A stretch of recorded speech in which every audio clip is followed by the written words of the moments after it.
Welcome to Peaceful Soul. Think of this moment as a safe harbor in the middle of a stormy journey. If you feel exhausted, as if the whole world is against you, I want you to know this: you're not alone. Depression is one of the most isolating experiences. It makes you believe no one understands or cares. But the truth is, right now millions of people around the world are fighting the same feelings you're facing.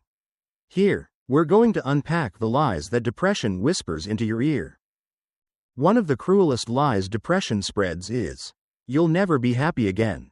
When that thought echoes in your mind, it feels true. You look at the future and see only darkness, like walking through an endless tunnel with no light at the end.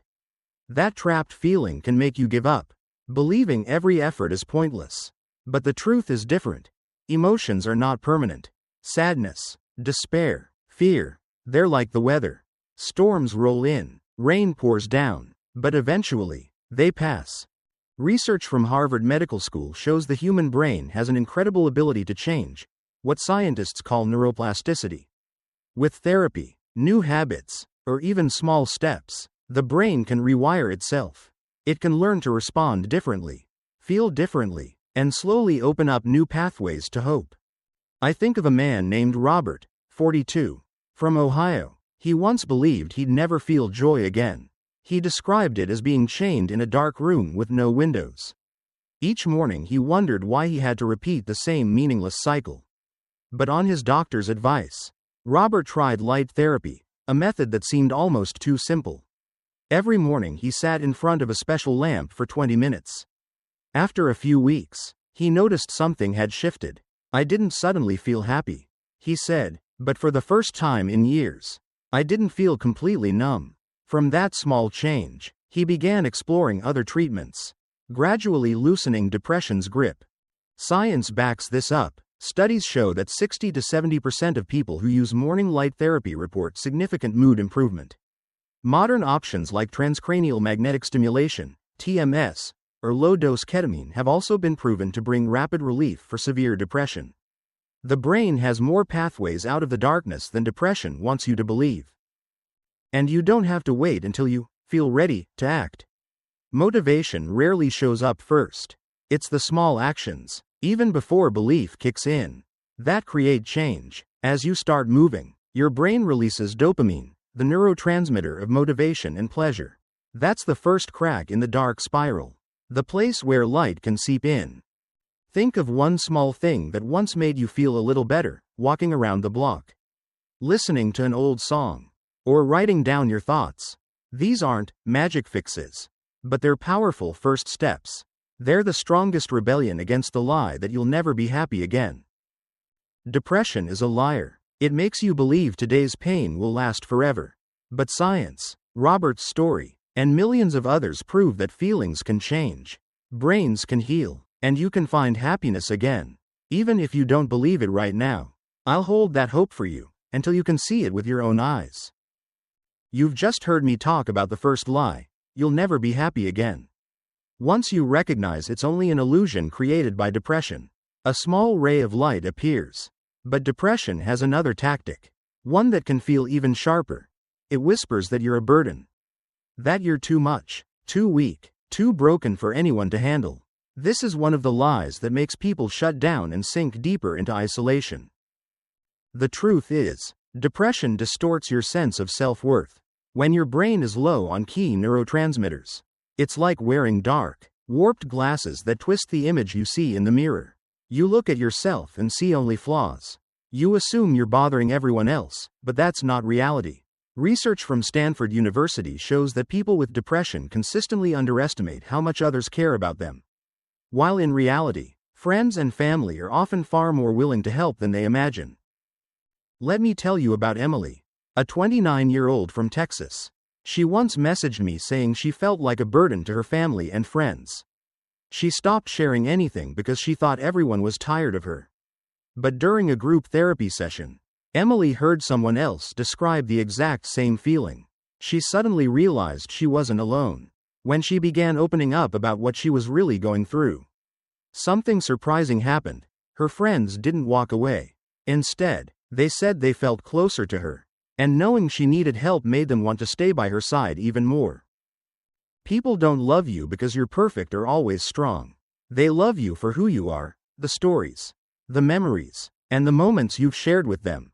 Depression clouds your vision so you can't see those connections. But they're still there. The loss of one person leaves a huge hole, not just in a family's heart but even in the hearts of people who only met you once. A teacher in California told me that when her colleague's son died by suicide, even though she'd never met him, the pain rippled through her and her entire classroom. We're all connected more deeply than we think. Scientifically, the feeling of being a burden is tied to distorted thinking patterns. Cognitive behavioral therapy, CBT, has been proven to reshape how the brain processes these thoughts. One study in the Journal of Consulting and Clinical Psychology found that after just 12 CBT sessions, the intensity of "I'm a burden" beliefs dropped significantly in depressed patients. This means you can learn to see yourself and the world differently. When that "I'm a burden" feeling shows up, try a small exercise. Write down 3 people who have done something kind for you. Even something tiny, a cup of coffee, a quick check in text. Writing it down won't cure depression overnight, but it reminds your brain that connection exists. Small actions like this are the first cracks in depression's second lie. So if today you're hearing that whisper telling you you're a burden, please know it's not the truth.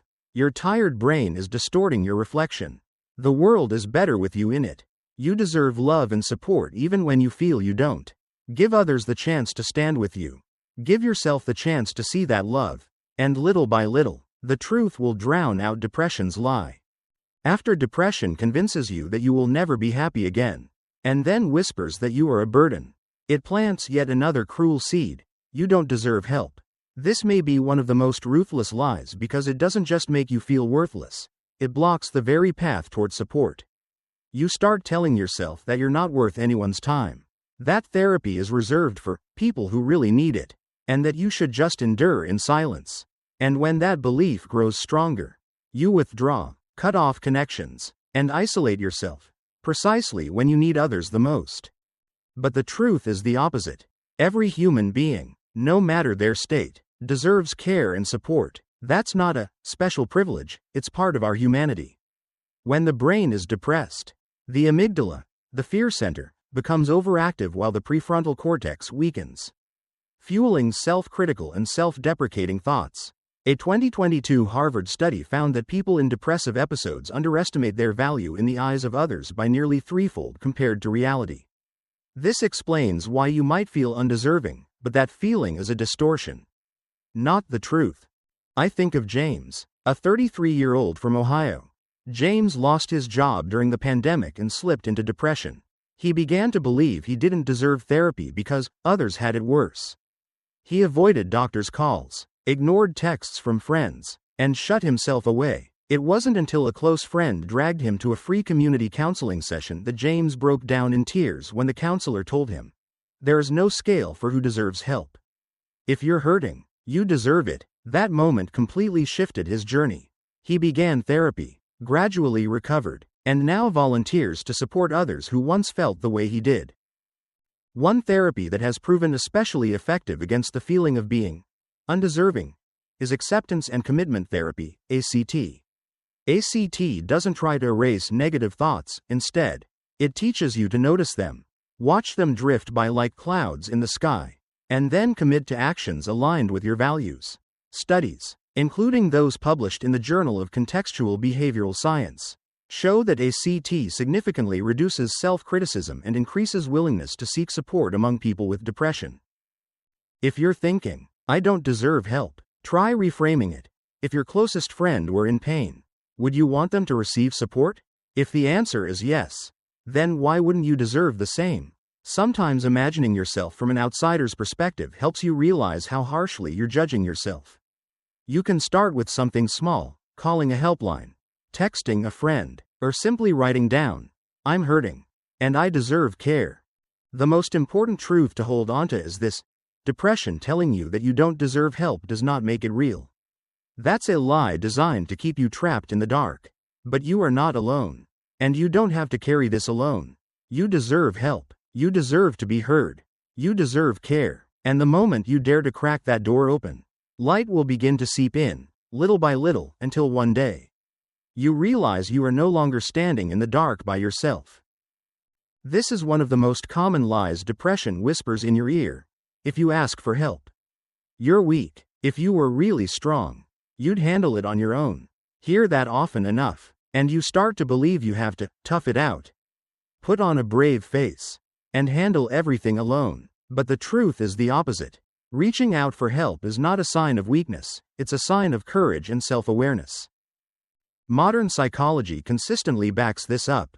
A large-scale study by the American Psychological Association of over 12,000 adults found that people who proactively sought help during a crisis recovered at rates more than 70% higher than those who tried to endure it alone. Seeking support doesn't just provide you with resources and information, it dramatically reduces isolation. One of the heaviest weights of depression. Science confirms it. Connection heals.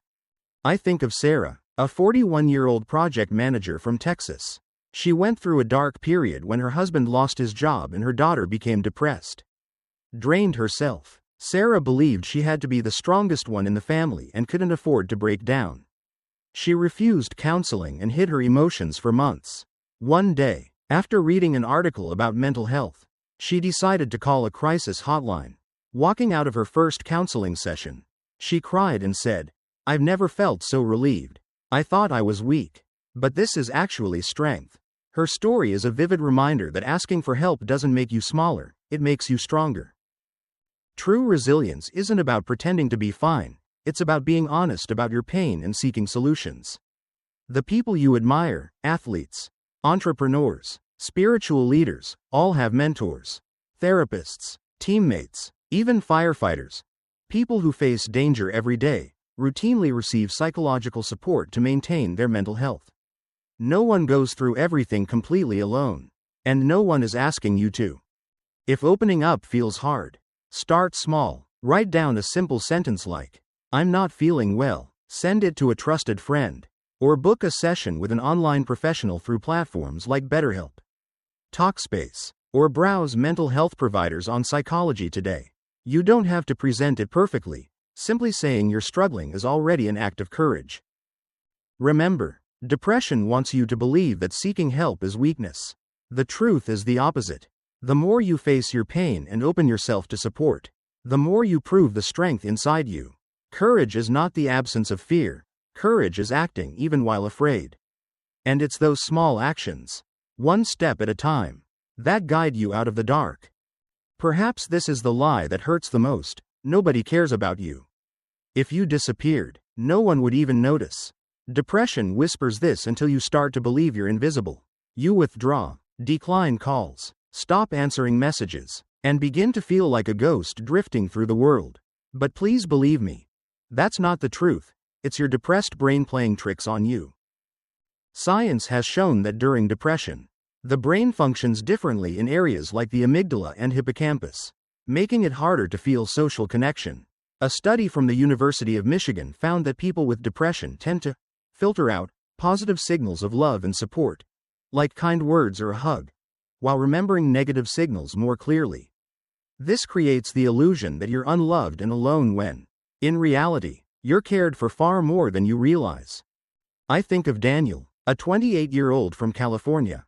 In his darkest period, Daniel believed that if he vanished, no one would care. But after a self-harm episode led to hospitalization, over 20 friends, coworkers, and even neighbors showed up to see him. He broke down crying as he realized his hospital room was full. Because up until then, he'd believed he had no one. The truth was that many people cared deeply, depression had just blinded him to it. Your existence impacts more lives than you think. A study published in the British Journal of Psychiatry found that when someone dies by suicide, an average of at least 135 people in their direct and indirect circles are deeply affected. That means even if you think no one would notice, hundreds of people may be profoundly hurt by your loss: family, coworkers, neighbors, even people you've met only once. You matter far more than you imagine. If you're hearing this and still thinking, "No, I really am alone," try something small. Call a friend, send a message, or join an online support group. You might not get a perfect response, But even one person replying is proof you're not truly alone. And the truth is, the more you take small steps to open up, the more the world has a chance to show you how much you're cared for. Depression says no one cares about you. The truth is the opposite. You're part of a vast network of human connection, where every action, every smile, every moment of your presence touches others in ways you can't see. Even the fact that you're watching this video shows you're reaching out for a thread of connection, and I'm here to tell you, you matter. You are worthy of love, and you are never truly alone. We've just walked through 5 of the most dangerous lies depression whispers into your ear. It tells you you'll never be happy again. It convinces you you're a burden. It plants the thought that you don't deserve help. It labels you as weak for seeking support. And finally, it whispers that no one cares about you. All of these sound so real when you're in the dark, but they are all lies. The truth is that emotions shift and you can experience joy again. The truth is you are never a burden. Your worth isn't measured by how much you do but by your very presence in this world. The truth is you deserve help simply because you are human. The truth is seeking support is a sign of strength, not weakness. And the final truth. There are so many people who care about you. Even if you can't feel it right now. Remember, depression is a cunning liar. Your job isn't to defeat it all at once, but to refuse to believe it completely. If you can hold even a tiny thought that says, maybe it's wrong, maybe there's still hope, then the light has already begun to break through. I've seen people who thought they were out of options slowly recover. They started with the smallest steps, sending a text, taking a 10-minute walk, sitting with a therapist, or simply allowing themselves to cry. Day by day, week by week, they rebuilt their strength, their faith, and their connection. You can, too. If today you feel exhausted, please remember, you are not alone. You are worthy of love, of care, of support, and there's a part of you, even if it's tiny, that brought you here to hear these words. Trust that part, because that's where hope begins. And if you need to, reach out, call a friend, find a professional, or join a support group. You don't have to walk the whole road today. You just have to take one step. The rest, you can learn as you go.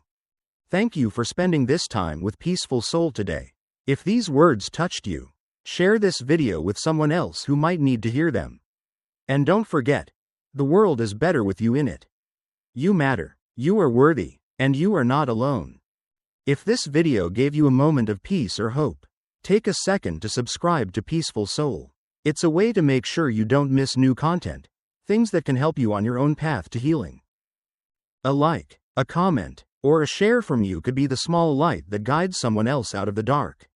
You never know, it could be a friend, a coworker, or a stranger who finds comfort through your sharing. Thank you for staying with us until the end of the video. Remember, Peaceful Soul will keep walking alongside you each week. A little light, a little hope. Until we meet again, may you always find peace.